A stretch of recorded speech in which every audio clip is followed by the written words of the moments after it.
Let me first talk about natural. What my belief is. It's something which is very beautiful, rare. It is valuable. It is aspiration. So, and it's something like we're sitting in Taj, and there may be 100 hotels in Delhi. So, Indian consumer is just getting a taste of what luxury is all about. So that's not going to change, and we just have to keep telling the same story, overemphasizing rarity, natural. So the emotion. So these are some of the objectives. I think we just have to tell them well to our customer. I think it was a very easy decision for us.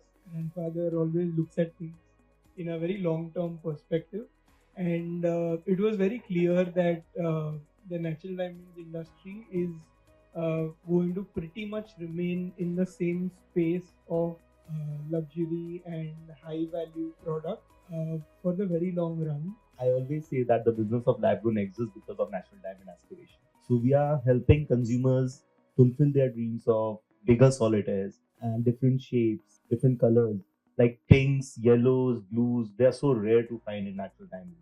But how do you climb up to that aspiration? How do you satisfy yourself with that?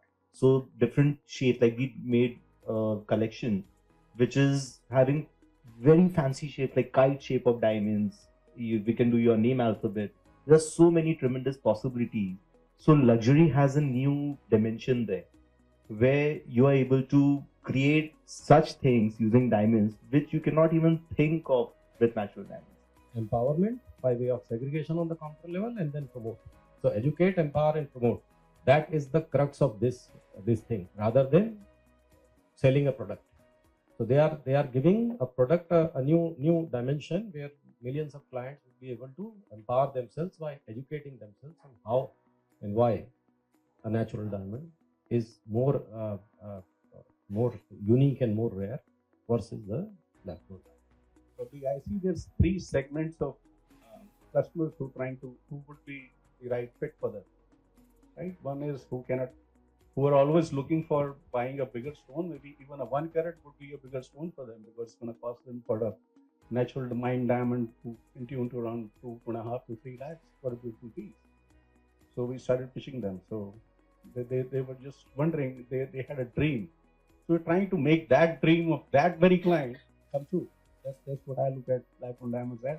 But I see there's three segments of customers who would be the right fit for them.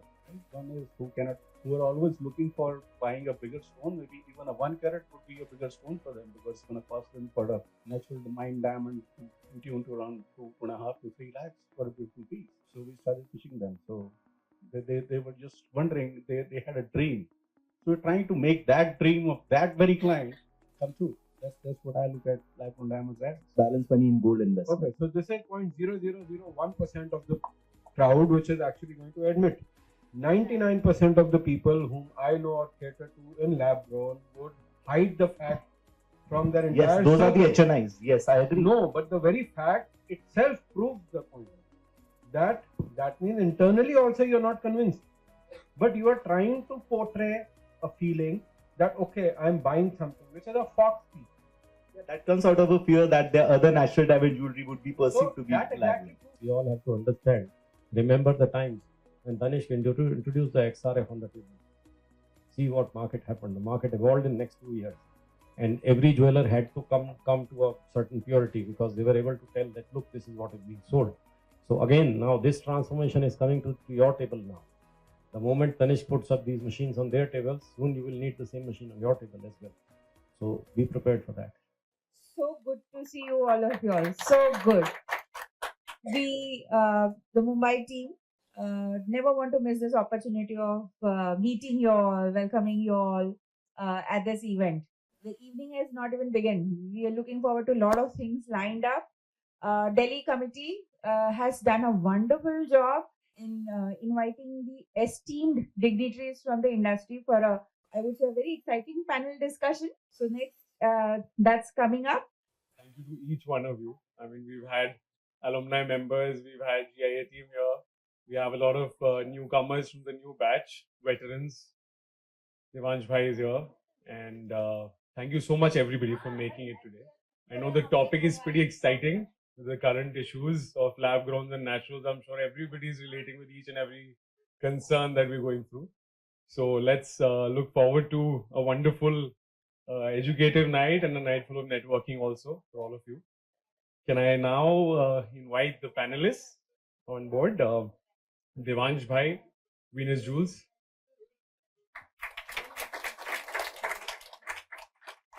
Puneet Dutta Multani Jewellers.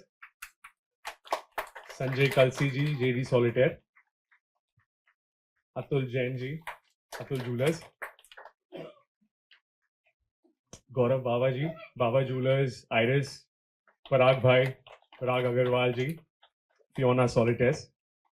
We actually started alumni 2 years back, and this was an initiative by obviously at the global level, but India has been at the forefront. Special thanks to the Bombay team that you saw here, Manisha ji, Arjun, Shrutika, Raja ji, everybody here. Apurva sir is not here today, so the entire hard work has obviously gone a long way, because it started with taking India to globally being recognized as a very active market in terms of not just working in business, but also making sure the alumni is actively taking steps to doing cross-chapter, cross-city, cross-country events.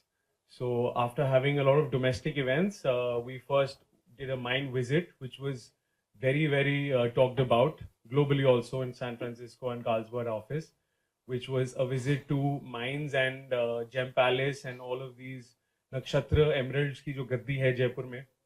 So everybody loved what we did there, and people wanted to take it to a not just on a domestic level, but also take it globally. So Sri Lanka is our next plan, and I'm sure a lot of members here would love to join in. Only alumni are allowed, and only strictly for GIA alumni. So we are planning a visit to the mines in Sri Lanka, where we'll be giving you the experience of, not just cutting sapphires with your own hands, but also going back towards how all of these mines and all manufacturers work. So that is something we're all looking forward to, and I'm sure we'll see a good response for that. So limited seats, we'll be sharing the details soon. So introducing the topic for today, which is about unfolding the beliefs and mysteries of naturals and lab-grown diamonds. So I'm sure all the speakers here, all these team panels have a lot to share about this. But since we have very, very limited time and all of you have a lot to catch up to, we'll be very specific on the pointers, and we'll do a panel discussion, after which you can follow up with your questions. So, but we'll keep it strictly to the panel discussion first and then head to questions. So keep your questions guard-holded and make sure you ask them once we are through. So starting with Devansh Bhai, Venus obviously coming from the site holder level, and a company which we've all looked up to over the years. When I remember when I joined business, my dad used to tell me कि अगर GIA और IGI और इन सब labs के टक्कर में किसी की certification मानी जाती है तो वो Venus है. And there can be a fact where it's a moment of appreciation we should all have for somebody who's in the industry working amongst us and has made a mark like that. So to Devansh Bhai, especially when it comes to all the hard work that has gone into building up the company, what was behind the decision for Venus to remain 100% natural only? And were you not tempted by higher margins? That's something which has really been on our minds. First of all, many thanks for inviting me to be a part of such a distinguished panel. I think I'm very humbled to get a chance to talk about many things, and I think all the credit goes to the legacy that the family has created. To answer the question, I think it was a very easy decision for us. Grandfather always looks at things in a very long-term perspective, and it was very clear that the natural diamonds industry is going to pretty much remain in the same space of luxury and high-value product for the very long run. And the lab-grown diamonds industry is still new and still evolving very quickly. It is changing from being a comparable product to a benchmark of naturals, to going a little more accessible to many more people. So because that was evolving very quickly, and most consumers didn't have appropriate understanding of the product, grandfather made a very easy decision that if the end consumer is not fully understanding from a very long term perspective what they are buying or what they're investing into, that's not a product that we want to be a part of. Just like he says that end consumer जब भी कोई जौहरी को ऐसी नजर से देखता है कि he is going to protect my money and he's going to help me find the right things to invest in, and if in that conversation if this product is not fitting but still the consumer is in many ways being tempted to purchase that product, means there is some confusion. He is not fully understanding the current positioning of the product, and despite there being high margins like you rightly said, it was a much more long-term decision that we don't want to participate in an industry for a short period and then change our stand again. We rather stay put in something that we understand well and that we can bet on for the very long run, and that we don't regret making a decision on later on because it's changing very quickly. Are you planning anything in the near future? Are we going to hear something from Venus on thinking of a venture on lab grown separately, or not at all? Currently, we are not understanding the product's long-term future very easily. So we are, as of our current state, very confident to remain in the natural diamond business only. Sanjay ji from JD Solitaire, sir. So diamonds are a result of a storytelling that disrupted by lab-grown diamonds recently. So how can we as natural sellers differentiate from our storytelling or maybe fact selling, or how are we differentiating as a natural seller from the lab-grown sellers? Hi everybody. So let me first talk about natural. What my belief is, it's something which is very beautiful, rare. It is valuable. It is aspiration. So and it's something like we're sitting in Taj, and there may be 100 hotels in Delhi. So Indian consumer is just getting a taste of what luxury is all about. Yeah. So that's not going to change, and we just have to keep telling the same story, overemphasizing rarity, natural. So the emotion. So these are some of the objectives. I think we just have to tell them well to our customer, and I've not been tempted to talk otherwise to my consumer, and he listens. And there is love is not going to change. Gifting is never going to change, and so it's the same thing. We just have to be good storytellers, like always, and maybe design can be differentiated also, and that's how I feel. And there is a future for this, and as long as you buy an Apple watch and an Apple phone, you'll be able to sell a diamond. That's pretty much in the natural zone right now. I think I'll have to give the audience another perspective out of this. Taking it next to Parag Bhai, Fiona Solitaires.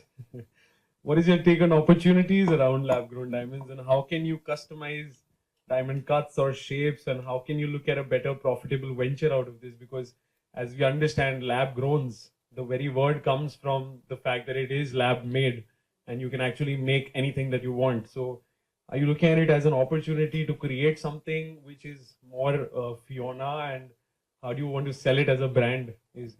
Absolutely. So Keshav, my friend, Sanjay ji, that like Sanjay ji said, that it's aspiration and storytelling. So I always say that the business of lab grown exists because of natural diamond aspiration. So we are helping consumers fulfill their dreams of bigger solitaires and different shapes, different colors, like pinks, yellows, blues. They are so rare to find in natural diamond. But how do you climb up to that aspiration? How do you satisfy yourself with that? So different shapes, like we made a collection which is having very fancy shape, like kite shape of diamonds. We can do your name alphabet. There's so many tremendous possibilities. So luxury has a new dimension there, where you are able to create such things using diamonds which you cannot even think of with natural diamonds. So we are not selling lab grown diamonds as a commodity. For Fiona, lab grown is just a raw material. We are using it to make exclusive pieces like brooches, to kurta buttons and accessories. Like if you look at a brand like Swarovski, the material everyone knows it has no value, but the brand they've created, and why the brand Swarovski? Because it revolves around the product, which is a great product. You look at the leopard family with Swarovski, the Hulk family, the Marvel characters. So that is something they've created. So what we want to do with Fiona is we want to create such pieces which you cannot dream of in natural diamonds. So like 10 carat, you cannot, not everyone thinks of wearing a 10 carat. Not everyone thinks of wearing 5 carat earrings. So all that can be done. If you look at engagement ring market, which is a major market, like 7 out of 10 customers walking in our store are coming for engagement rings. They go to other brands or any of your stores, and why they choose us sometimes over natural diamond. Of course. See, I am always, so we do natural diamonds as well. We are not against anything. As a brand, we strongly believe that I want to give the consumer what they want. जो लेना है लो, but कोशिश करो हमसे लो.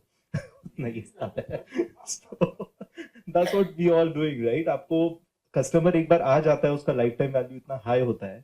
So it's like we just tell them happy wife is a happy life. You like something at your store which is for 2 lakhs. मेरे यहाँ भी 2 लाख का ही खर्चा कराऊंगा मैं, लेकिन बड़ा हीरा दूंगा. That's the whole point. That you get a better value and you buy more jewelry. Like husband तो आके यही बोलता है ना कि भैया 5 लाख का बजट है, अब उसको 5 लाख में एक चीज चाहिए या 5 चीज चाहिए, वो तो हस्बैंड का प्यार ही बताएगा. Pretty well said. Coming to Atul ji, talking about rare stones and very, very fine pieces. We've always admired your tech abilities in the industry, and you have a lab of your own besides selling beautiful antique pieces at Atul Jewellers. What are your thoughts on the recent collaboration that happened between Tanishq and De Beers? Well, I think this collaboration will go a long way in strengthening the demand of diamonds as such. What we all don't know about this collaboration, that this collaboration is actually a technical collaboration. It's not primarily a good selling proposition. It's more of a technical collaboration where the two companies are now collaborating to technically, soundly segregate the diamonds on the counter level at all Tanishq showrooms, number one.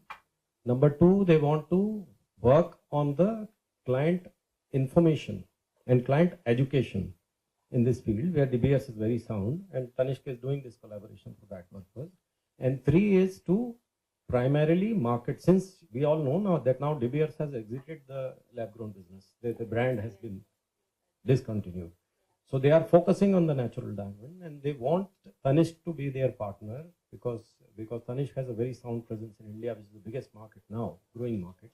So that is where they want this to promote the natural diamonds. So we are doing education, empowerment by way of segregation on the counter level, and then promote. So educate, empower, and promote. That is the crux of this thing, rather than selling a product. So they are giving a product a new dimension where millions of clients would be able to empower themselves by educating themselves on how and why a natural diamond is more unique and more rare versus the lab-grown diamond. That's it.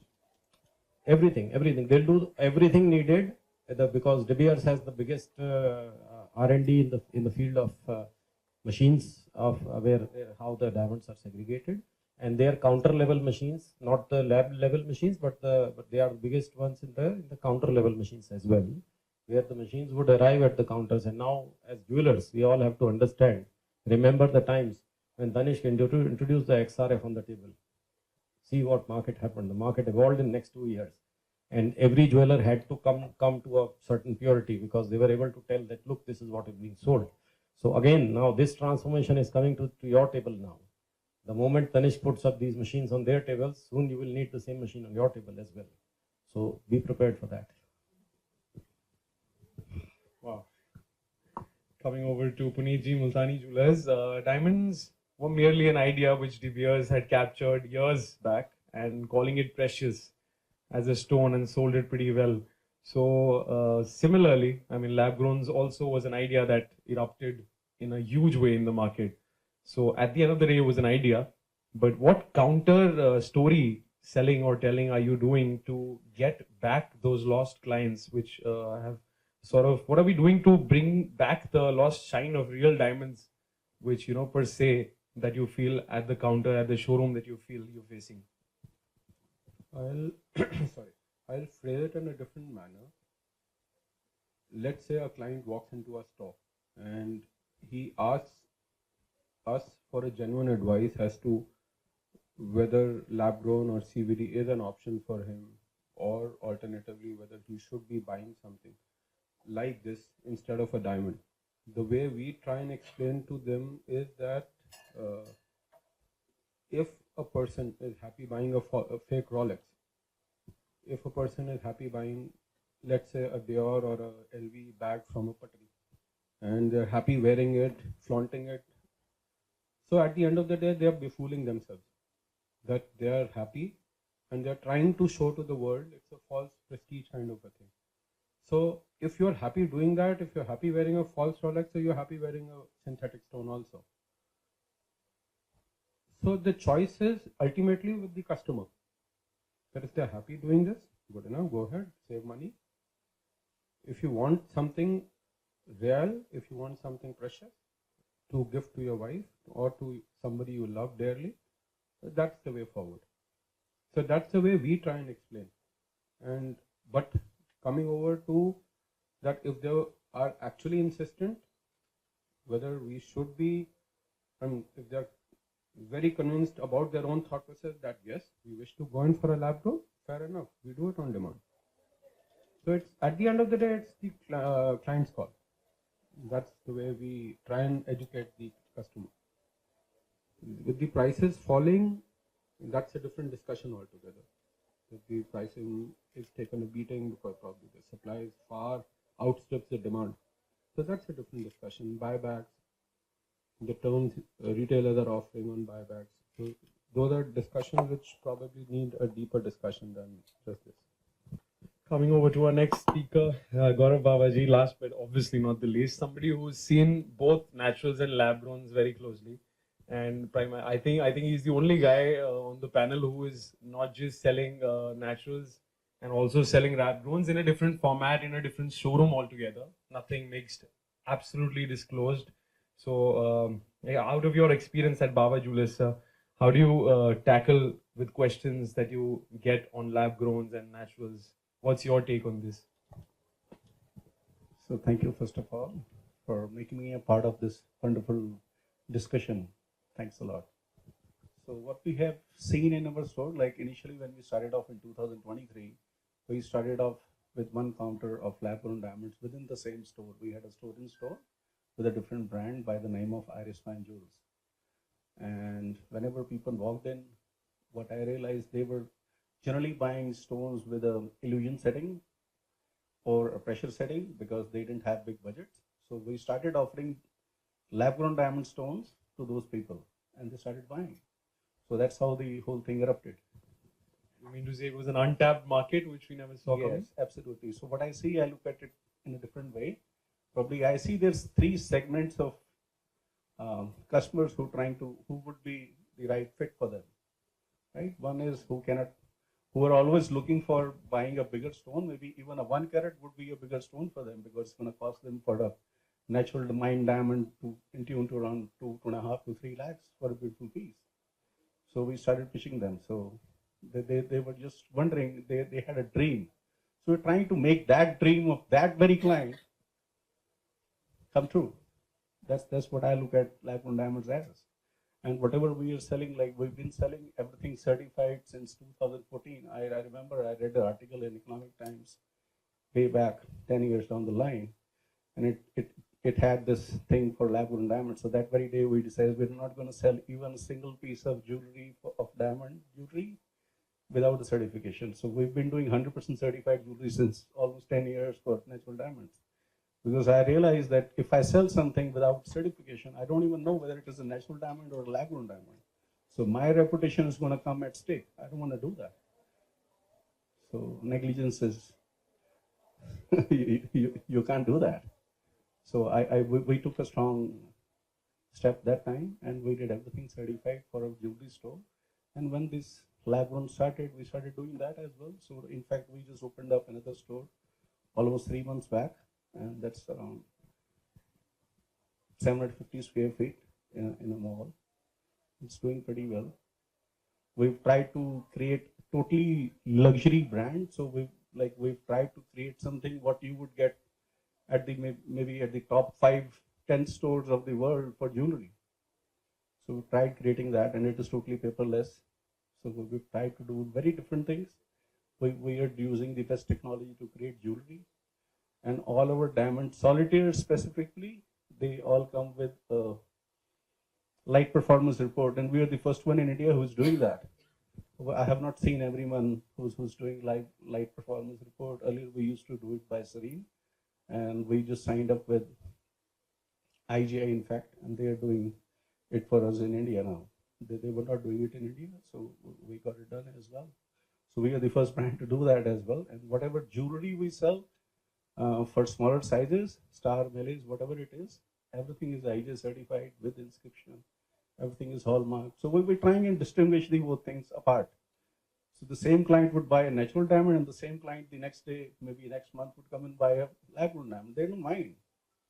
That's what we have seen. So, in fact, I was sitting with a client last month. I remember that. You just took that up. I asked him, like, if he said, why should I buy a lab-grown, or should I buy a lab-grown, or should I buy a natural mined one? So it all depends on what you like. Then he said, okay, I'm very confused, because whenever I go, people say this, it's losing its value, this and that. So there are too many things that are going on in the market. So I asked him a simple question: you should buy a mined diamond, but when you buy a mined diamond from me, if it doesn't come with a buyback policy, would you buy it? He said, no, I would not buy it. So actually what are you buying? You're buying a buyback policy. You just want to secure your money. So that's what the thing is. So if you give an appreciation on lab grown, things might change. And we're coming up very soon with that. Next month we're coming with an appreciation policy on lab grown diamonds. So that might change the whole dynamics of lab grown and natural appreciation of prices in lab grown. Absolutely, we're coming up with that next month. Yeah, we can do that. You need to understand how a human being works. See, it's about certainty and uncertainty. You tell them there's no buyback, they get into uncertainty. You tell them there's an appreciation, they get into certainty. So every human being who's alive wants just one thing, which is certainty in life. If you get fire here, your certainty is going to get hampered. A lot of different opinions coming up. I have just one question. How will you be able to keep up to the promise of appreciation? See, I am not in the business of jewelry. I am in the business of insurance. Correct. I understand. And we Simple. follow the same principle. That's what every jeweler has been doing in India, because if I have not seen any store selling a piece of diamond jewelry without a buyback. So that's the core fundamental of selling jewelry in India. So you can't challenge that. That's just like challenging the status quo. You can't do that. That's going to take a lot of efforts. That's how I think at lab grown. Right. So even we have experienced what he just said, that the same customer buys all three. So we also deal in moissanites at our store. So we've seen the same customer buying lab grown, natural, and moissanites for different occasions. Like they will buy natural diamond pressure setting stuff to gift it to someone, moissanite jewelry for their travel purposes, and lab grown diamonds for self use. So this is the perfect use case what we've been seeing, and it's an upsell for us. Like certain designs which they would not use in natural diamond and only wear on certain occasions. So there was a case where we sold a moissanite necklace in silver for 6 lakhs because the bride wanted to wear it with the Tarun Talyani outfit and all. and having the same in diamonds would be 30-40 lakhs. So it was part of our outfit. So it all depends on the occasion of the consumer, and because we give a buyback in exchange for moissanite as well. So it's like insurance. So that's how it works. But- In fact, I was studying the whole thing. You go like I keep going out with my kids for shopping. So generally, whenever we go, I remember we visited this Emporio Mall in Vasant Kunj. So my son was there with me. We moved around the whole mall. He didn't buy anything. And by the time we reached the next one, Promenade, there was the Zara store. They had almost the same design, sitting in Zara. What he saw at some other store, which was maybe ₹1 lakh for a jacket, he bought that for 5,000. So that's what it is.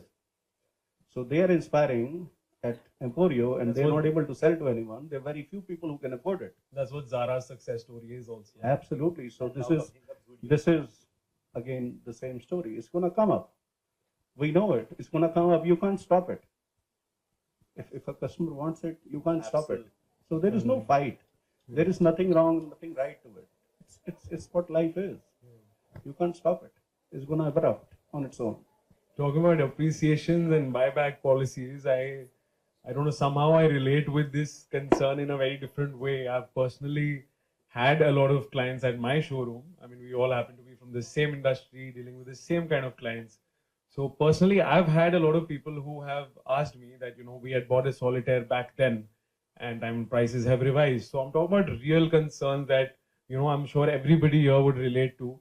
And Rappaport rates are getting revised, and talking about declining prices, not just naturals, but also lab growns. I mean, people have seen how nicely priced solitaires and lab growns were some years back, and now prices have come to a very, very realistic stage. I'm sure it's the best time for all of us to tell them that, this is the best time to invest, both for naturals and lab growns. But talking about buybacks, are we really, is this the way that we wanted to sell luxury here? Is this the way we wanted to sell diamonds? I mean, I know that everybody would have different answers for that, but this was something which was made by retailers. No, none of the manufacturers. If I asked Devansh Bhai of Venus, did we actually have a plan or a structure of what buybacks would be, or was this just a structure which was being developed by a lot of retailers to make sure we close clients and we close deals? What was your take? No, I think it's about the service chain and who provides the service and who can be the customer's face with the guarantee. So I think everyone has a different role to play in the supply chain, and like he rightly said, there is a lot more of selling insurance than selling jewelry, and the jeweler becomes responsible in many ways for the customer's decision, because the customer doesn't understand gemstones, doesn't understand a lot of different things about these precious items, and they depend on the jeweler's opinion. And we know that in more cases than not, that customer is never going to come back to return the piece or to sell the piece back. They just want the guarantee that this piece is definitely worth this much, and if I come back to anyone or if I ask anyone else the value of this piece, I will get some similar figure. And I think the idea is very strongly built based on the consumer's confidence building, more than it being a model to actually take things back and give back value. And it also in many ways helps the customer be more connected with the retailer, because they might want to upgrade their jewelry, and they might want to change something about their jewelry, and it becomes a reason to go back to the same people that you originally bought it from, or it becomes a reason for us as an industry to ensure that they come back to us itself and not to anyone else. So I think there's a lot more to it than it being like a whole industry's design, and I think it solves a lot of different needs and wants of consumers. So it's healthy if it works out. Yeah, please. Just my 2 bits of this. The entire buybacks thing, the entire appreciations, and if we talk in terms of appreciating values and giving back the client. This entire thing has been done and created by the retailers themselves. There's not a single manufacturer that I know of. If I go back to him and tell him, take back this diamond from XYZ. Sir, can I add? हम Venus से अगर धंधा कर लेंगे और बोलेंगे कि रजा है ऑफर में, उसके बाद नहीं लेते तो नेक्स्ट टाइम एंट्री नहीं मिलेगी office. So that's how the manufacturers work. So, Like higher margins for what is the reason? For manufacturers Yeah, not taking I have buybacks. failed to understand this throughout my life. You sell the same product, and if someone has bought it from you, they come back and trying to give it to any like manufacturer, they refuse for it. Exactly, Why that's does a that trade happen? policy for So lose. that's where, as a jeweler, I also lose faith at times. No, I think It it's. gives me a tent. I think it's a part of who's providing that service. So if a manufacturer had to provide that service, then we would have to build it into the first sale. Like you would build it into your sale to the consumer when you are willing to provide that service to your customer. So there are many programs that I am also aware of where original diamond sale could come back to the person that it was sold from, but then that has to be a part of the design of the transaction.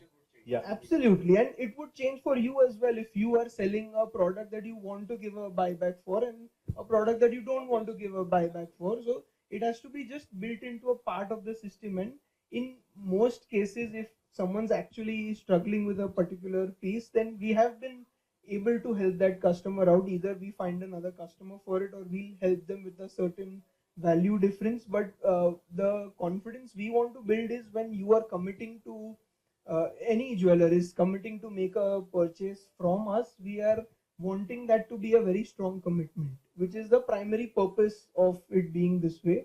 And you know that there are so many different types of jewelers and so many different types of wholesalers also that every manufacturer gets to deal with, and every person needs a different level of service and a different level of transaction assistance, and they would be priced accordingly, like you rightly mentioned. the way forward would be that we've probably so far as the retail industry, the face of the industry versus the clients, B2C dealings. So far, our narrative with all our clients has been good investment, appreciation, buybacks. That has been our core strength in trying to convince the customer in buying solitaires or diamonds for that matter. I think the way forward now, if we get buybacks and if we have committed to our clients of a particular, let's say, less 5%, 10%, or an appreciation, or whatever we've committed to the clients, as a credible jeweler or a credible retailer, we'll have to honor that commitment. Going forward, I think we should discontinue as an industry, we should discontinue using these words. Absolutely. We should not be talking about it as an investment. It's a luxury buy. You've bought it, you're using it, you're enjoying it.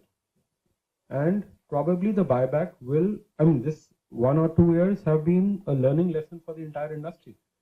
So 1 or 2 years down the line, we should be talking in terms of the entire narrative should change. We should be saying it's a luxury buy. We'll probably buy back at whatever prevalent prices are there. And the word investment appreciation and that compulsory buyback with an add-on, I think that should be out of our vocabulary. Absolutely. And our sales teams should be taught that. Yeah. And this has, have been my problem since the very inception of our brand. And this has been my problem. And we tell it to the consumer that diamonds, ये diamond traders के लिए investment है, but consumer के लिए नहीं है. And this has been my problem since the start of calling diamond as an investment. Otherwise, a consumer आज जो already 30-40% महंगा खरीद रहा है, how is it a investment for him to get? And if he goes to sell it to some other jeweler he's not bought it from, तब तो उसका price आधा ही हो जाता है. डेली आते हैं कस्टमर्स ऐसे वैल्यूएशंस करवाने, and ये हमारे सबके experience, and we know how it can disrupt our own cash flow if we have to give it return to them. And I'm sure, including us, everyone has had that experience कि हमने manufacturer से memo पे मंगाया, customer ने हाँ बोल दिया और दूसरे दिन मना कर दिया. सबके माथे वैसा पीस भी आया है. We can't go back to वीरस एंड टेल हिम कि सर कस्टमर ने मना कर दिया. वही वाला केस होता है. So you rightly said, investment proposition has to go. और ये सिर्फ इंडिया में ही है. अगर आप देखेंगे US, Australia, nowhere anyone does that. no one talks about diamonds or anything being an investment or return. 30 days, 15 days return policy, if you don't like exchange, that should be there. But we should wait for the time when this becomes a norm. I see. Absolutely. So in fact, what I tell my clients at the store is that if you want to make an investment, you should buy gold. If you want, Absolutely. yeah. So it's There like you buying a home, a piece of land, Yeah. and a car. Yeah. So your car. खुद का घर भी investment नहीं होता और diamond भी investment नहीं. So you should have that understanding what I what see is a an very investment, what is smooth not. grim on And- some and- panelists. In fact, like whoever is investing in gold, you never know. It might fall down by 20,000. Then whether it is going to be a good investment or not, that time is going to tell. You can't predict that. Times have told us. So most of our valued customers, जब हमने first lab grown बेचा था उन्हें, तब they were into the 4 साल पहले की भी अगर मैं बात करूँ, they were contemplating to buy diamond of 1 carat for 5 lakhs or lab grown for 1 lakh or whatever was the price at that time. And we said आप बचे हुए amount का gold ले लो, and they all bless us. क्योंकि 30 का 75 हो गया है gold. Absolutely. So that's the game. I think Sanjay Bhaiya has a different answer for that. So I'm a very positive person. So I have on my right a lab grown person, on my left a lab grown. I'm a natural. अब हम मिलेंगे sir. Do you have a different lookout to what you do at Atul Jewellers, sir? Well, I have a very interesting incident to relate here. Or, matlab, I don't know, it was not in good taste, but it actually happened, and it happened in front of me. So, and I'm not relating it for this reason, but at times I relate it to my clients, and I try to tell them that, look, not everything in life is for resale. Don't look at everything at a resale point of view. Okay? So what happened was, I will relate again, no offense to anyone. A client from Pakistan came in, and he was buying jewelry. They were buying jewelry. His wife was sitting there, and she asked me a question: "Iski resale kya hai?" That guy got infuriated. He shouted at her, because in Normans, when they are married, they have to pay alimony to the bride's parents. He said, मैंने तेरे बारे में तो पूछा ही नहीं था ऐसा. Why did you say that? Why? How dare you say that to this gentleman? And her face was to be seen. And I said, sir, please calm down. There's nothing, sir. This is very normal. India में ऐसा होता है. लोग पूछ रहे. And still I relate, whenever I relate this incident to any client, they just sit down, and that question never arises again. So that reminds me, एक हमने add किया था, उसमें यही पूछा था, what's the difference between a good husband and a lab grown diamond? Lab grown diamonds come with a buyback, good husband doesn't. Okay, so coming down to, with no offense here to anybody absolutely in the room. So questions here more for Venus also. What do you see in the future of natural diamonds, sir? Because a lot of people have been going crazy about lab growns, but we surely have to make sure that naturals do go a long way. So how do you see that starting? Because you're at the right forefront of the entire food chain. A lot of us are just pure natural sellers. We are retailers who sell a nice story and sell a nice design and craftsmanship. But what is the seed of marketing that you actually think that we all need to sell in the market? Because at the end of the day, we have to make sure naturals, the way they're being sold, if we keep our hands folded as the way lab growns are going so aggressively, I'm sure the market is already shaken and it's going to get worse off. How do you plan to fight out the declining prices? How do you wish to, scale up on naturals? I think it's also a matter of evolving with the customer, right? So I think maybe a few years back or maybe a decade back, when a retailer would be talking to a consumer about a purchase of a diamond, and the conversation of looking at it as an investment, of course, built from the consumer's mindset of wanting to buy something that is an investment. And if you look at the evolving consumer, more and more of us, our generation, are actually spending money on luxurious experiences, on knowing that I'm a more precious person and just buying things for feeling amazing, whether or not that thing has any long-term value. And in many cases it does, but in many cases it doesn't. So I think it's a matter of evolving our approach to the product with making it more relevant for the evolving consumer. If anyone our age is told about natural diamonds as an investment, we anyway won't put it on our top priority for the product to be an investment. We rather would like to put our money on some thing where I can get an amazing experience today. I'd go on a holiday to some 5-star, 7-star hotels with some unique experiences. And the reason is because my preferences have changed as a consumer, and as an industry. I think we need to recognize and build the product to suit to the evolving consumer. If we build along the experience of naturals, that this is probably the oldest object that you will ever get to hold in your hand, that hits that emotional sentiment that this is an experience that I am getting, which I wouldn't have been able to get with another product. And I think it's our approach to the product that will then define how the consumer sees the product. And if we are able to tune ourselves very well to this segment, I think there is huge scope. Because if you look at any other luxury industry across the globe, across regions, they are right now in a booming state, because the consumers want for luxury is increasing dramatically every year. So I think it's more about how we answer the question rather than the consumers not wanting it. I think consumers want natural diamonds more and more, just that we are not delivering it in the right way. And just because of that reason, I believe there is a very strong future for precious, valuable, luxurious experiences, products, and things that are not attainable, because everyone every year wants something that they couldn't attain the year earlier. And I think that is only going to drive the consumer's desire for having a very precious and valuable things for a very long run. It's just about how we catch up to their desires.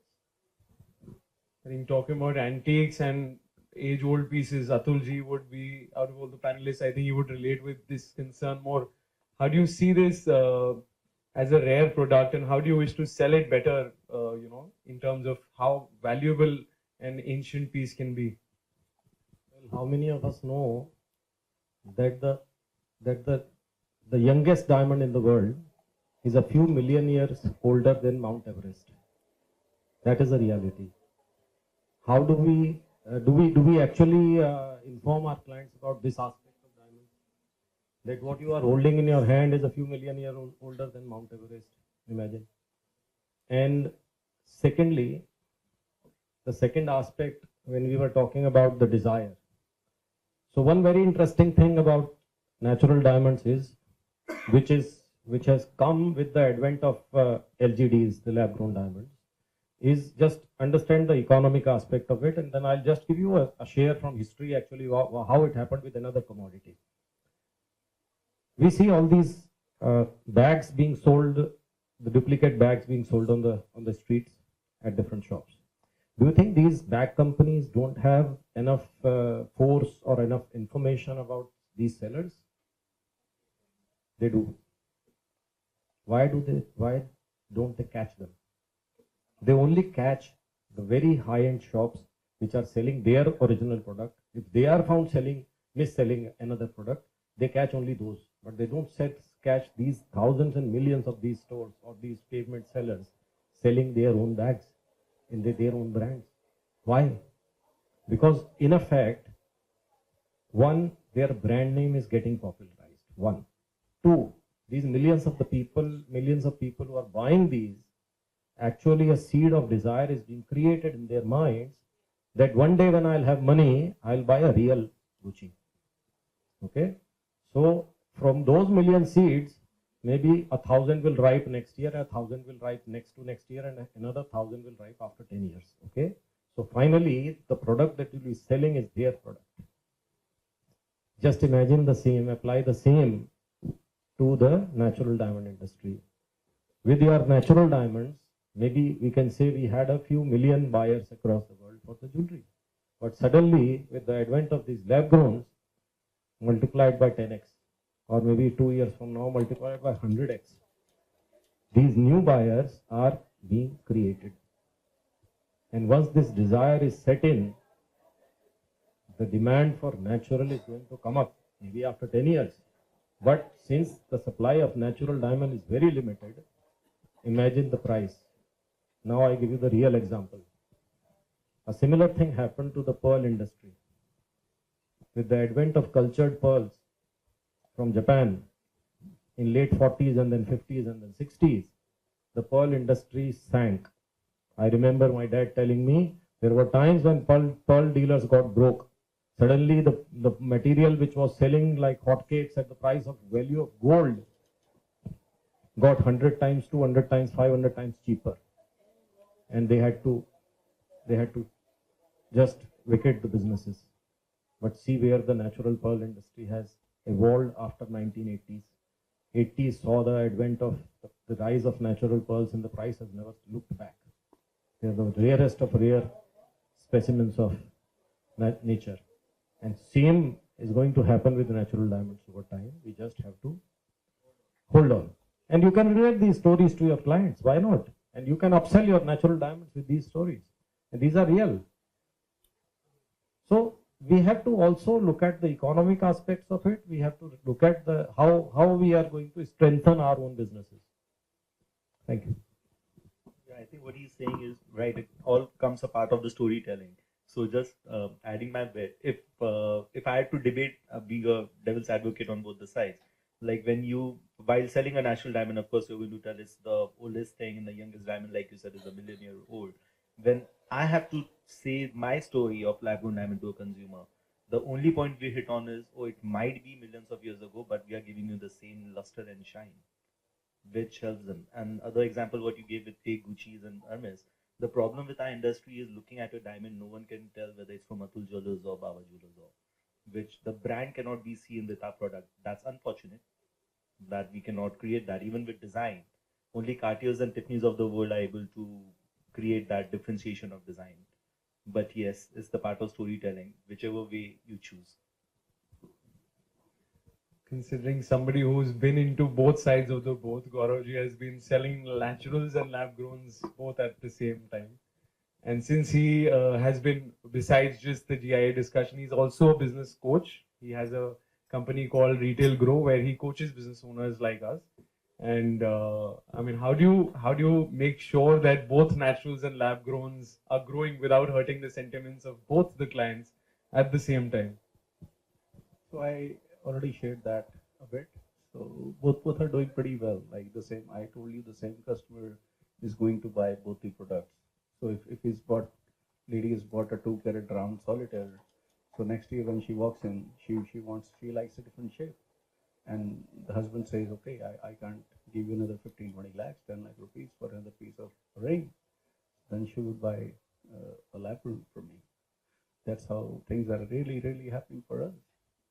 It's been doing pretty well. So in fact, at times I even think we opened a store which was just an exclusive store for lab-grown diamonds.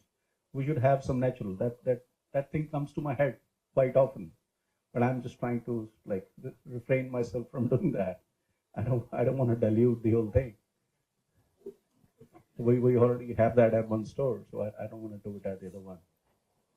So that's how I look at it. You, Sanjay ji, at JD Solitaire, you have a lot of clients who are asking for lab growns. How do you, what do you answer to such clients?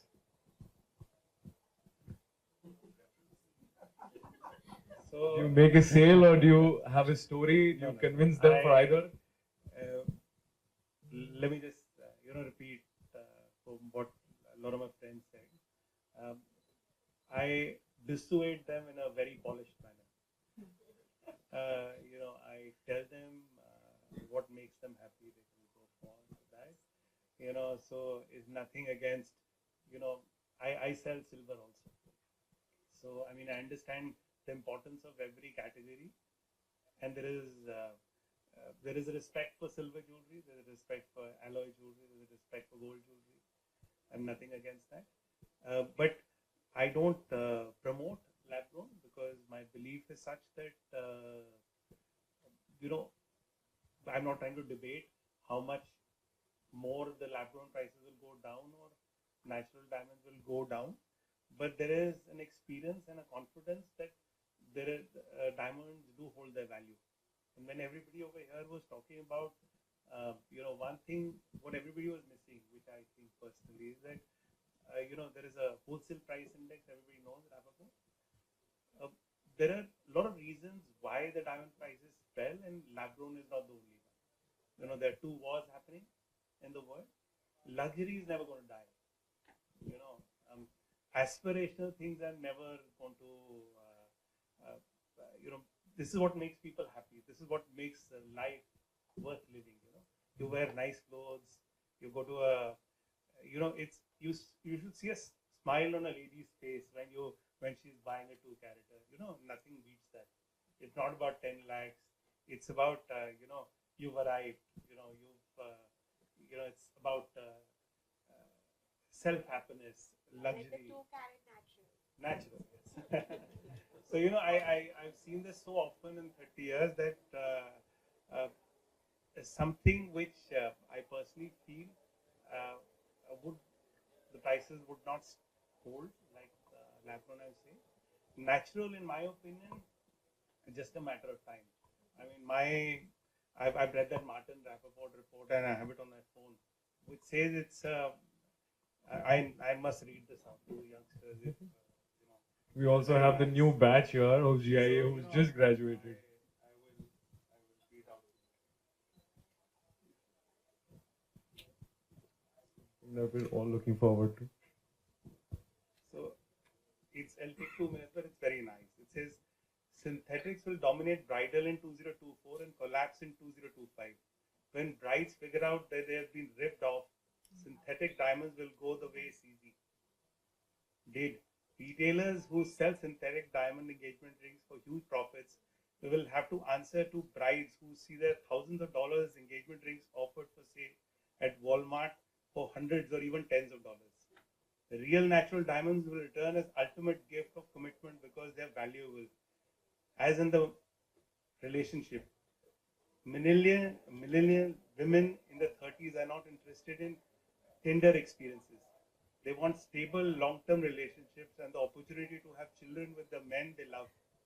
Men also want loyalty, love, and commitment. The synthetic engagement ring trend will blow away, as will jewelers selling them. Sorry. No offense.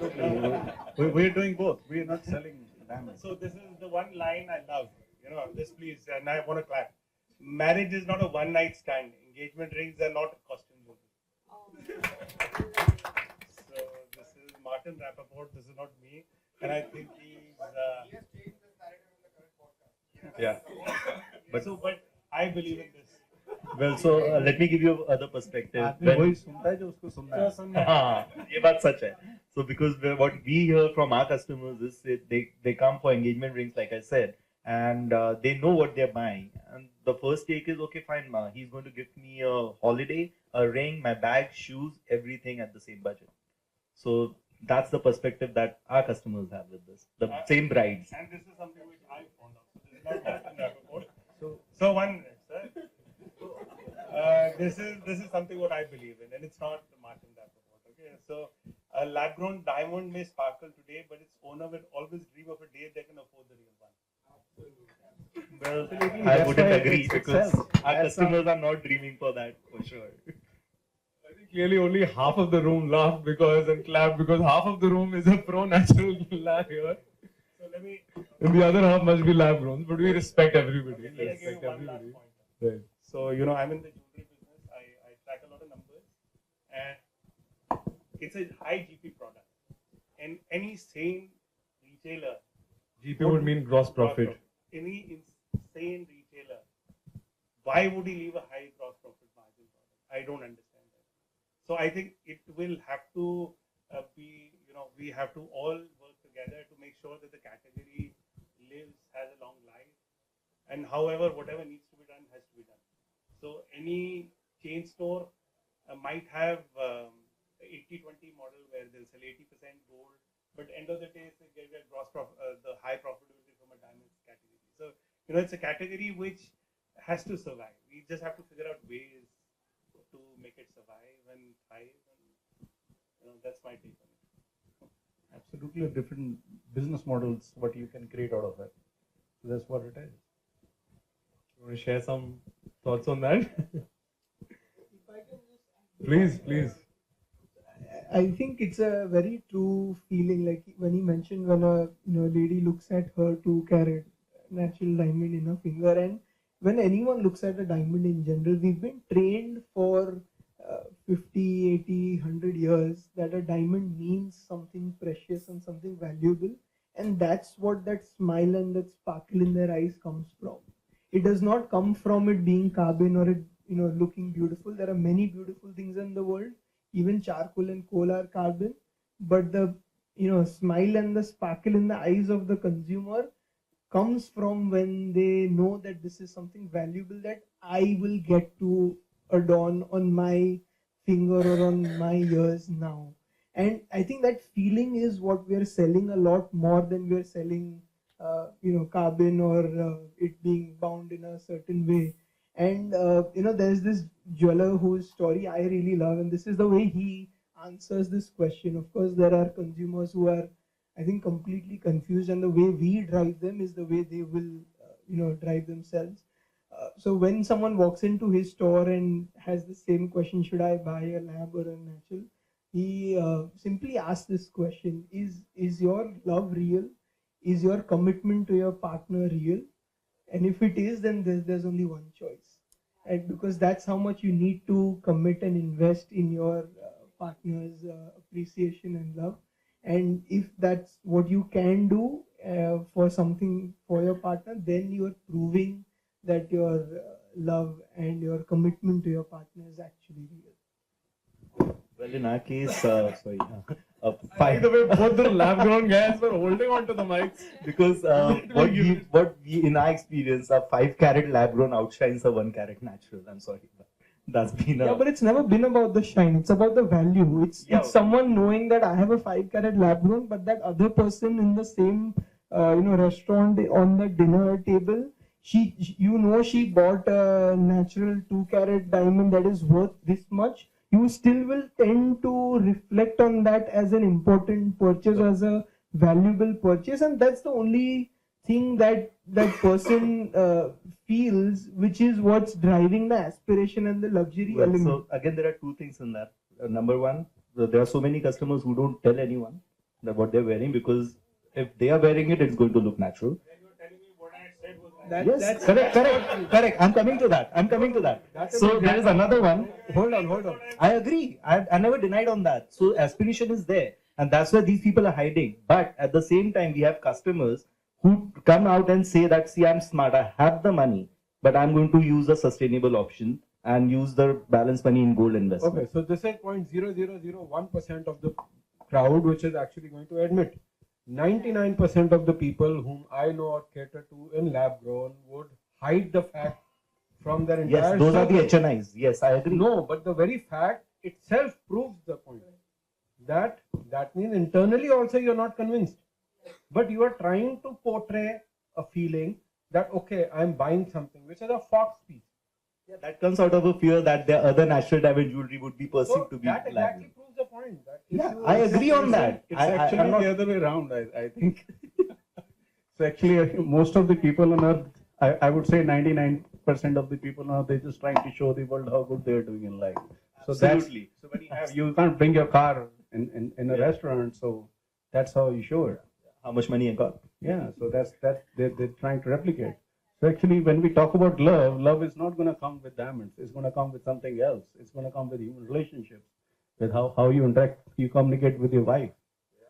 So people are not trying to understand that; they're just trying to give the diamond. So actually, it's something Too which is materialistic. no. It's not about materialistic. It's something which is So are you beneath saying- the carpet. Are you saying No one these wants to brides talk are the about gold it. diggers? They are not the gold diggers. See, we have not been taught how to see it live. That's where the problem is. and no one ever talks about it. That's what I have gathered in my so many years of life. So talking about buybacks, Atulji, do you think that really is a big percentage of the concern that we feel? Do you think really buyback is the problem that we need to nail, or is it a bigger picture that we're looking at? Actually, when the question of buyback comes, just as Gauravji said, it is your credibility which is being portrayed through a buyback.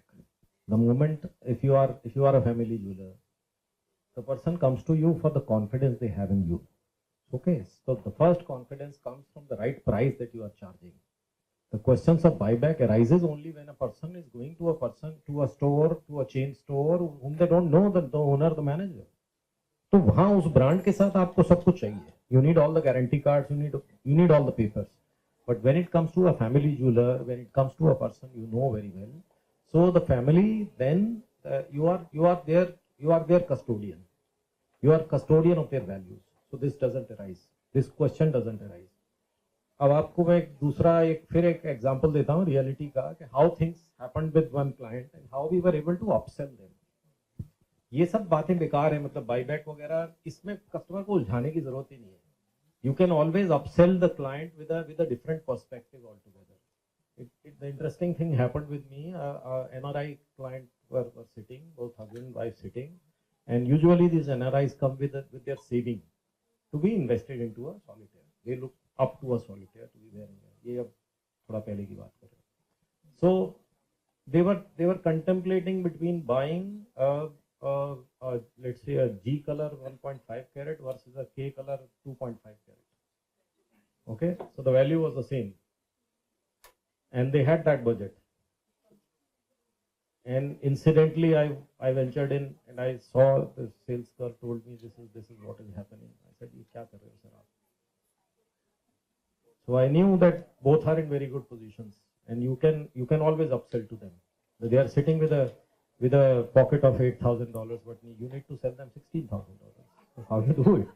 So I related a story to them. Sir, आप ये लेके जा रहे हो. So if you call in your terms in US, ये एक Ford की गाड़ी है. It has a certain value. और ये सर ये एक Mercedes है, G color है. But I think you should go in for a Ferrari. And I pulled out my D color VS1. And I was able to sell them 1.5 because that Ferrari was imprinted in their mind the very moment I said, because that is their aspiration. I could see that these are both are very successful and they are living in such a society. A Ferrari is their expectation, is there. So I related Ferrari to them, and within 15 minutes they both settled on that Ferrari.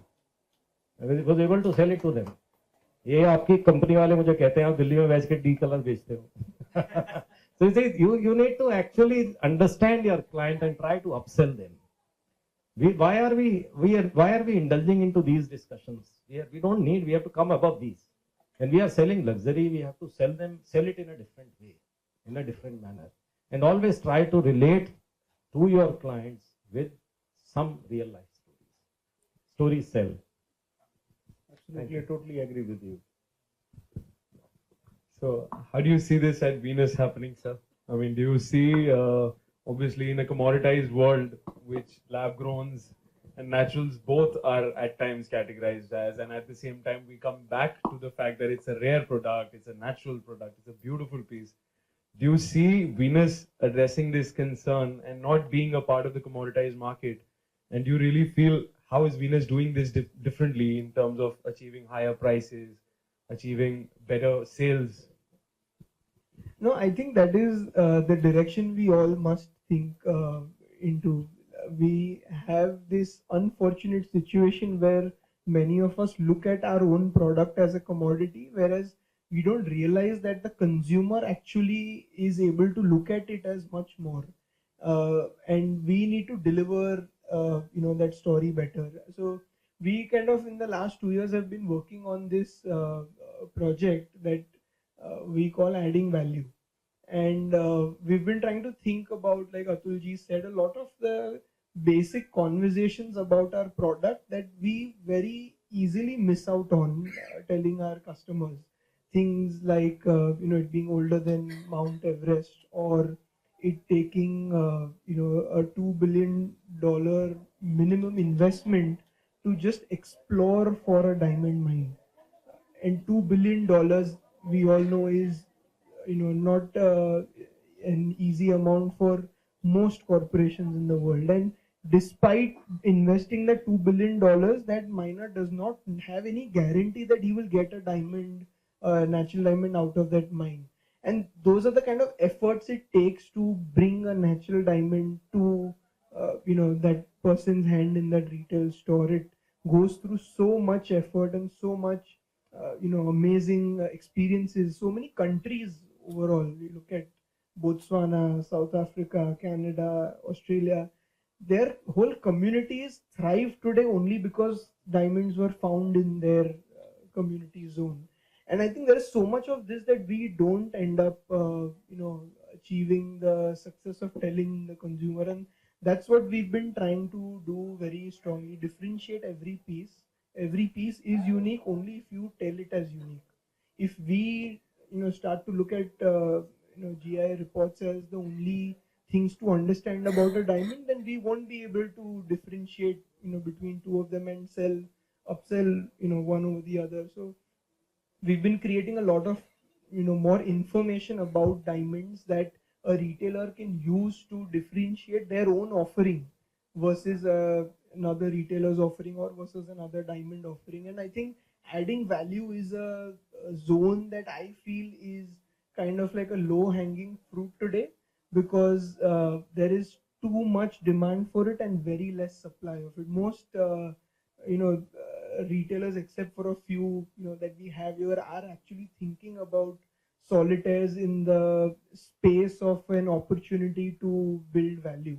Most of them are kind of not able to realize the full potential that natural diamond retailing can have in building that communication and confidence with the consumer, and in just sharing the stories of how rare, precious, difficult, beautiful these pieces are. And we're trying to just empower that storytelling with a lot of different tools and differentiating every product. And I think that's what's kind of helping us and has helped us since many years maintain a particular standard of how we cut them, and a particular standard of confidence expectation from Venus. And that's what's kind of helping us build more and more value, and probably one of the reasons why we are able to achieve higher prices than a normal diamond. I've known Sanjay ji for a pretty long while, and I've known he has some extremely good pointers when it comes to training his staff at the retail level. And what are the training points that you have trained your staff with when somebody comes with a lab grown question? So how do they convince them about naturals, sir? This is a repeat question, but I will still answer.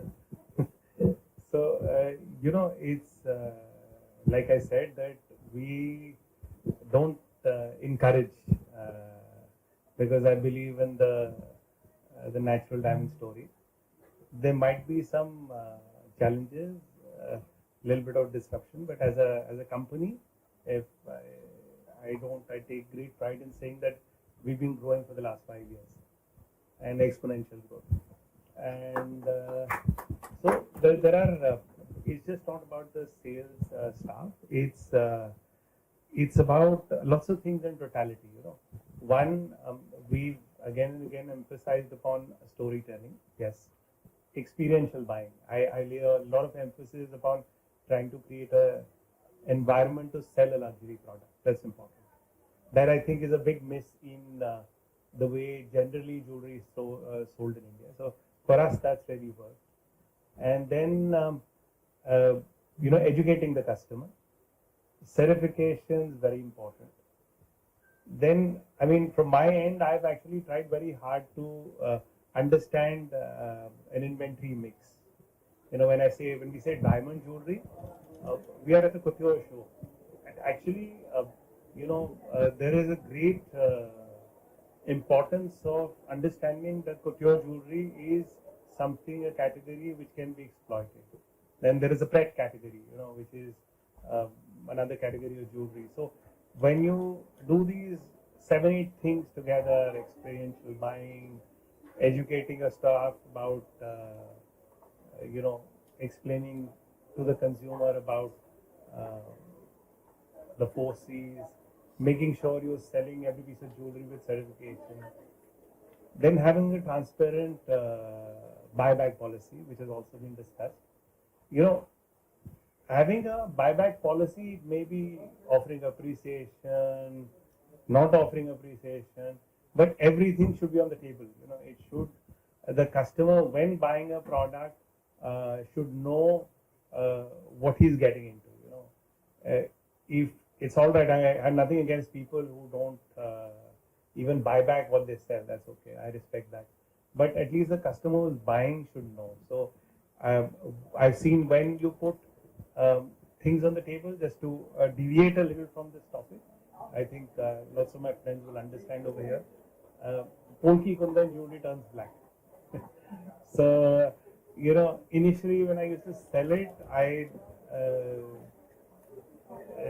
had a way of selling where we never talked about this aspect of the product, knowingly also, because I thought that we'll cross the bridge when we come to it. That was immature selling. But now when we sell, we explain to the customer that this will happen 2 years from now, 10 years from now. I have no clue. It's like you'll have to get you're buying a Mercedes. It takes a lakh of rupees to get it serviced. So better be prepared for it. So as long as those things are informed to the customer, then you let him decide. Like for lab grown, I do often on get a requirement. I don't want the consumer to go anywhere. I'll call a friend, ask him from lab grown, and sell it to the customer.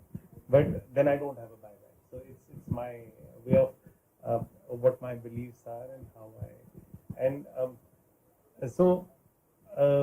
inventory management, having the right assortment of inventory, having the right ambience where you're selling luxury. Design, I missed out on design, so I got into couture, but design. So he is an expert solitaire manufacturer, but I'll tell you a big gap in the industry. You don't have nice designs for solitaire. And it is something which I have hit my head against the wall for ages. I take great pain to create unique designs. It needs to be simple yet beautiful. So there's a thin line. When we say everybody talks about Tiffany designs, it's very classic. But there is a lot of detailing in that. How the prongs are set. Lot of effort needs to go in that part of designing, where it needs to be at times simple, classic, at times with a lot of small diamonds in it, but a lot of detailing, which is still, like he said, a value addition they're thinking about. If I may give him an idea, why doesn't he make a solitaire engagement ring, 100 designs which are patented by them? Why not?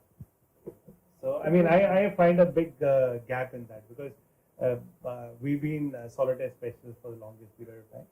I have to work very hard in comparison to other pieces of jewelry. Diamonds are here to stay. All of us love diamonds. And for all the young graduates, you're in the right profession. You're blessed. That's all I can say. It's the only category. It's the only product category which which there are lots of things where people might talk about the downs. We've been talking negative, but for me, like I said, that let me just talk positive. It's luxury. It's just India is just discovering luxury, and I know that for a fact. You go to the best restaurant, it's always full. You go to the malls, which I get surprised with the price tags of clothes when I see people are buying clothes, people are buying bags, the Apple 16 was launched and there is a queue to buy that Apple 16 mobile. So there is money to be spent. We just need to know how to get that, have the right product so that the customer is also spending some money on diamonds, besides spending money on clothes and cars and watches and whatever. So, so that's my take on it. Does that leave us with the thought that if lab growns and naturals are primarily looked at in the market, if they're looking at both of them as pretty much similarly strong products, and which is why there's a relevancy of both the items. So do you also feel that design and craftsmanship is the only key that is going to let us differentiate, or is there more to it? Is it just designing where we, can we differ in? Not only designing, but uniqueness in designing. I differ at times when people say that जैसे आपने कहा ना design बनाओ और patent कर दो, patent करने के बाद आप 100 रिटेलर्स को सेम डिज़ाइन दोगे. So I differ here. Every jeweler has to have their own unique offerings, and that is where you are able to tap your own clients. Again, I'll relate a very interesting incident. आपको खुद समझ में आ जाएगा मैं क्या बोल रहा हूँ. There was a debate on how the single store owners can compete with these large format owners. Like Tanishq has a few hundred stores, say likewise Kalyan, likewise Joya Lucas. So what is the future for single store owners? So I said single store owners will always have a bright chance for themselves. Why? तो एक छोटा सा example relate किया. The client was sitting across and she told me कि मैं तो तनिष्क से लाई हूँ ये वाला चीज़. मैंने कहा ma'am very interesting. You bought a very beautiful design, but imagine what will happen. I'll tell you my sharing what happened. I was to go to a party और my wife told me कि ये तो 3 दिन बाद ही है, and it was a Jagran and I had to attend it. So हम गए फटाफट मानेवर से मैं कुर्ता ले आया.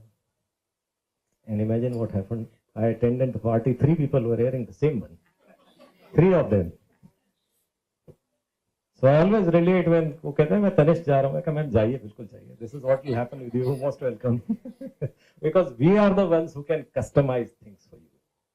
We are the ones who can sit with you, design something very unique for you. We are the ones who have made one piece of a kind. I can guarantee I haven't made, I will not make, because my gemstones are very unique. Each and every piece has a different story.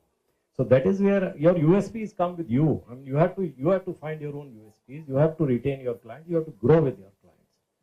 So that is what I say. Design will always remain a most integral part of your business, and uniqueness of design, not only design, uniqueness of design will remain the most integral part. Most of you are designers also.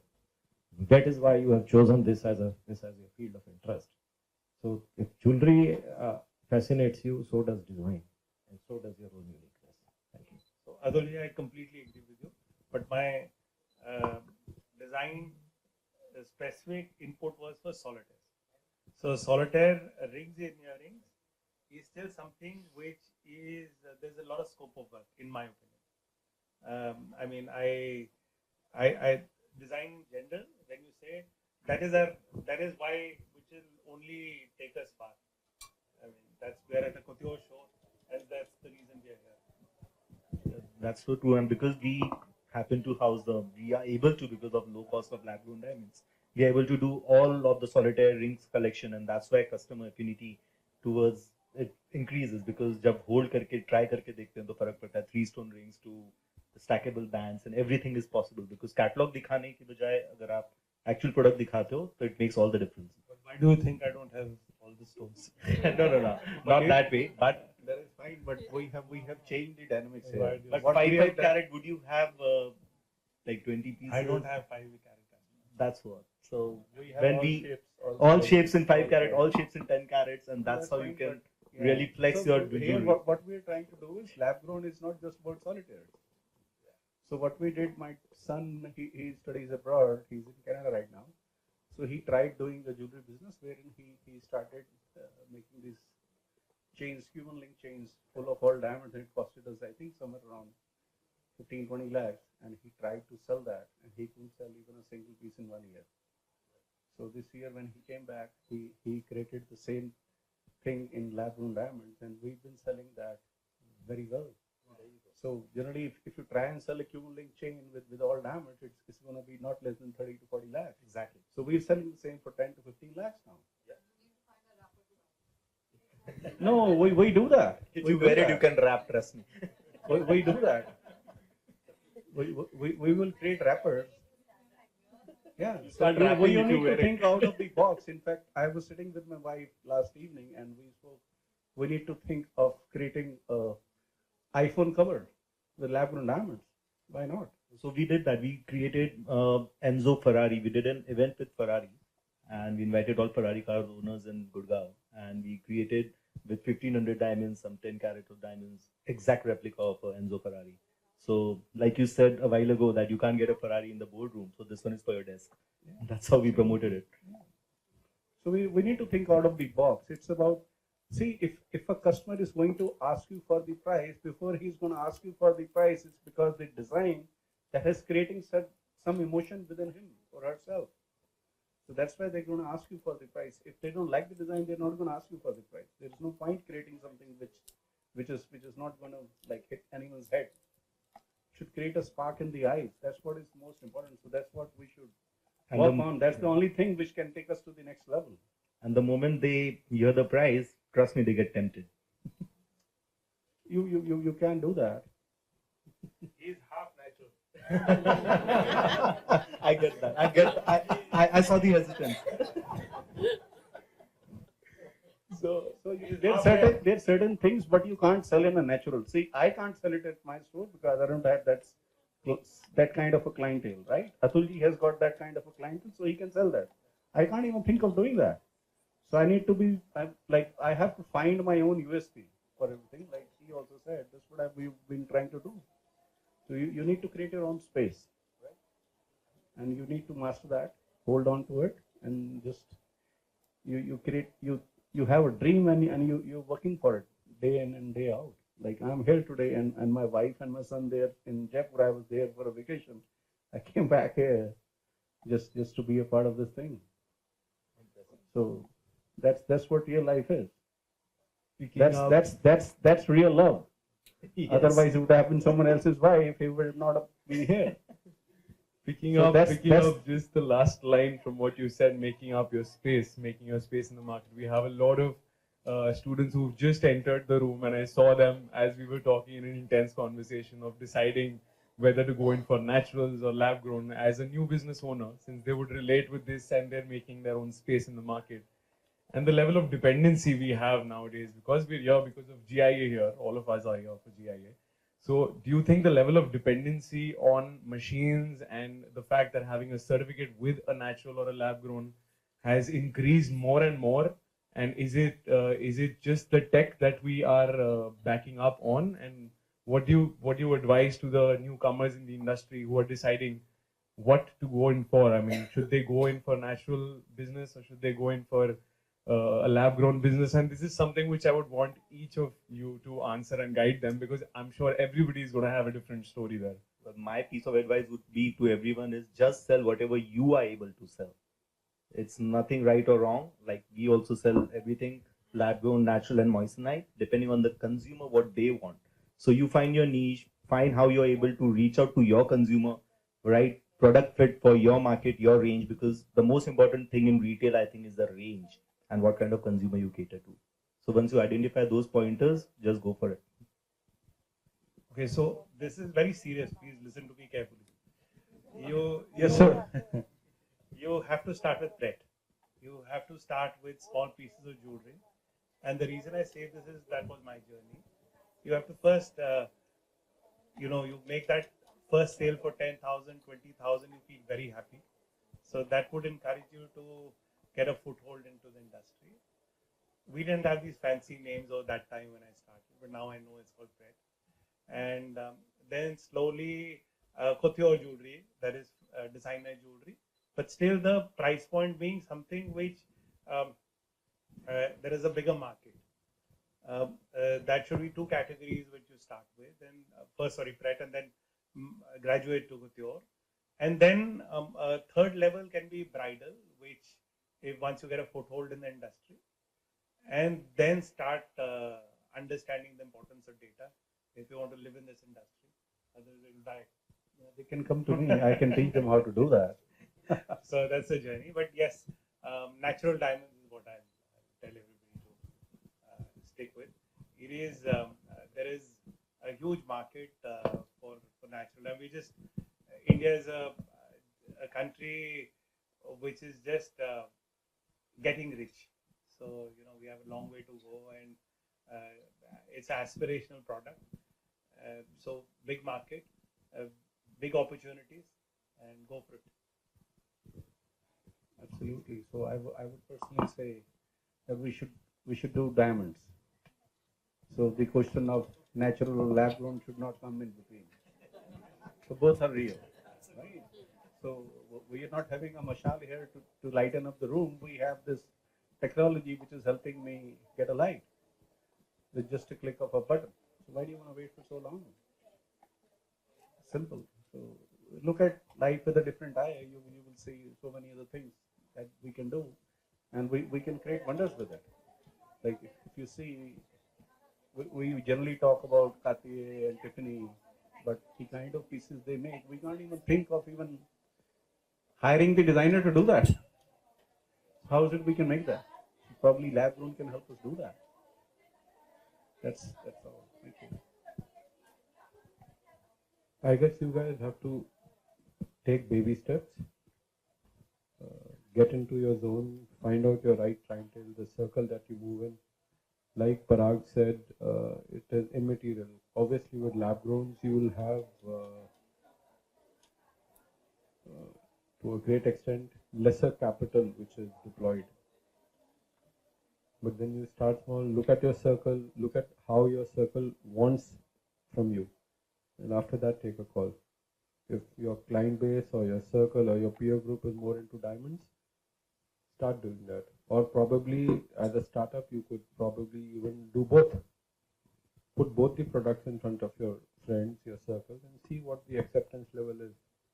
Once you have a feel of that, then you go forward. I mean, I must say that you must do natural to beginning because so that you can be our customer. But That's honesty.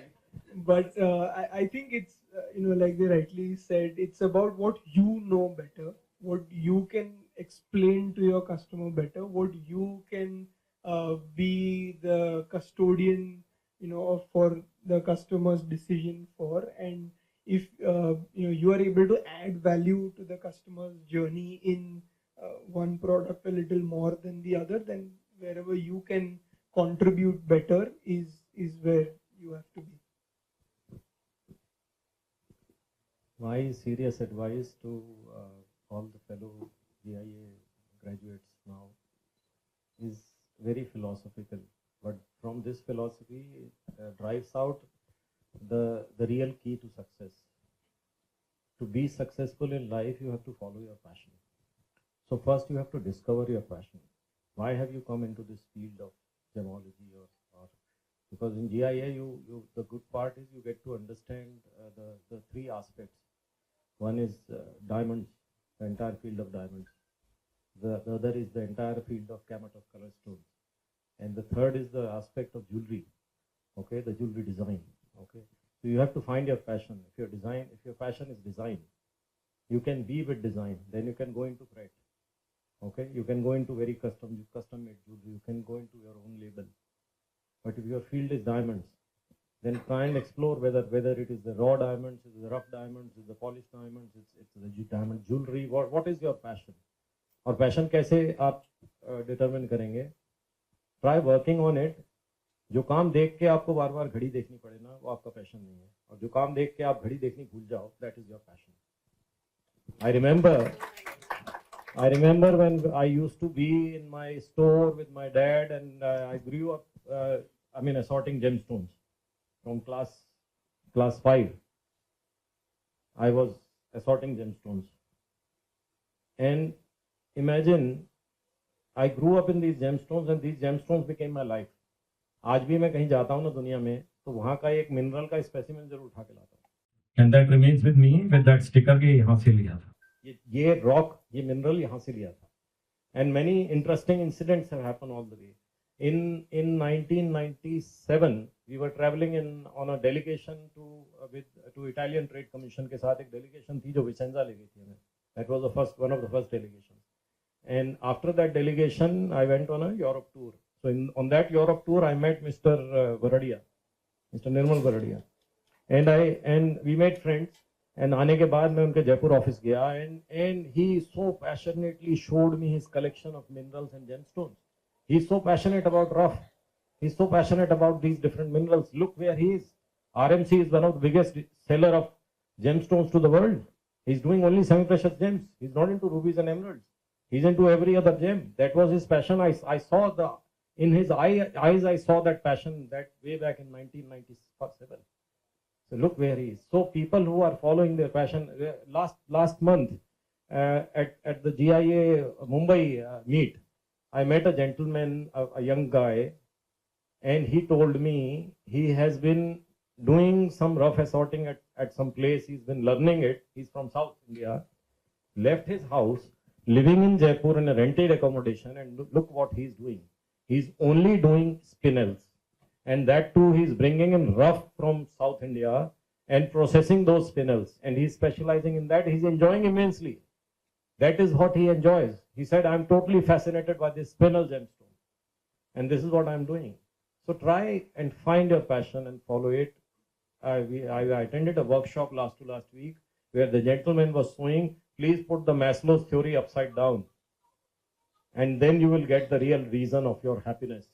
The Maslow's theory says that the first thing a human being does is to make his ends meet. रोटी कपड़ा और मकान के लिए वो जीता है, और उसके बाद अपनी इंटरेस्ट में आता है, और उसके बाद अपनी पैशंस में और अपने ड्रीम्स में जाता है. He said, put it upside down. Follow your dream.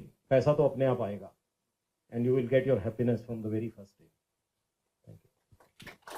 That's very, very well said, sir. So leaving the current batch and a lot of people who've been such patient audience here with a thought that if you are a new entrant to the diamond industry, would you opt for smarter profits, faster growth, sustainable ways of selling lab growns? Or would you sell the naturals and the rare stones in the most luxurious and aspirational way possible, with the fact that it's being called precious and rare, and it's the fact that it's made lab grown also a market? So leaving it all to you, and for you to decide your own space. Wonderful panel discussion. Lot of insights, lot of myths busted, lot of eye openers. So this is a kind of panel discussion we were looking at from the esteemed dignitaries who represent the industry. Some are already with the doctorate, some pursuing doctorate, some from 6 years experience to ranging up to 30 years of experience. So amazing. That was on the lighter side, but that was a wonderful discussion, and we cannot thank you all enough. The insights that you all have given, the incidences that you all gave, the experiences that you all shared, your journey, it has been wonderful. The kind of passion that all of you all bring, be it, I'm forgetting about lab growns and the naturals. I'm only talking about the passion, the love that you all have for what you're doing. That's really commendable. I mean, I would be very small to say that it's really commendable. You all are really big in whatever you all are doing. So thank you so much for taking out time and doing this for us. I heard Mr. Gaurav said he's actually left the family in Jaipur and come here for this session, and I'm sure all of you all have such similar, adjustments that you've made to your schedule to be here. So thank you so much. We can't thank you all enough, and I am speaking on behalf of the whole alumni here. Thanks once again, and I would request a big round of applause for all of these panelists.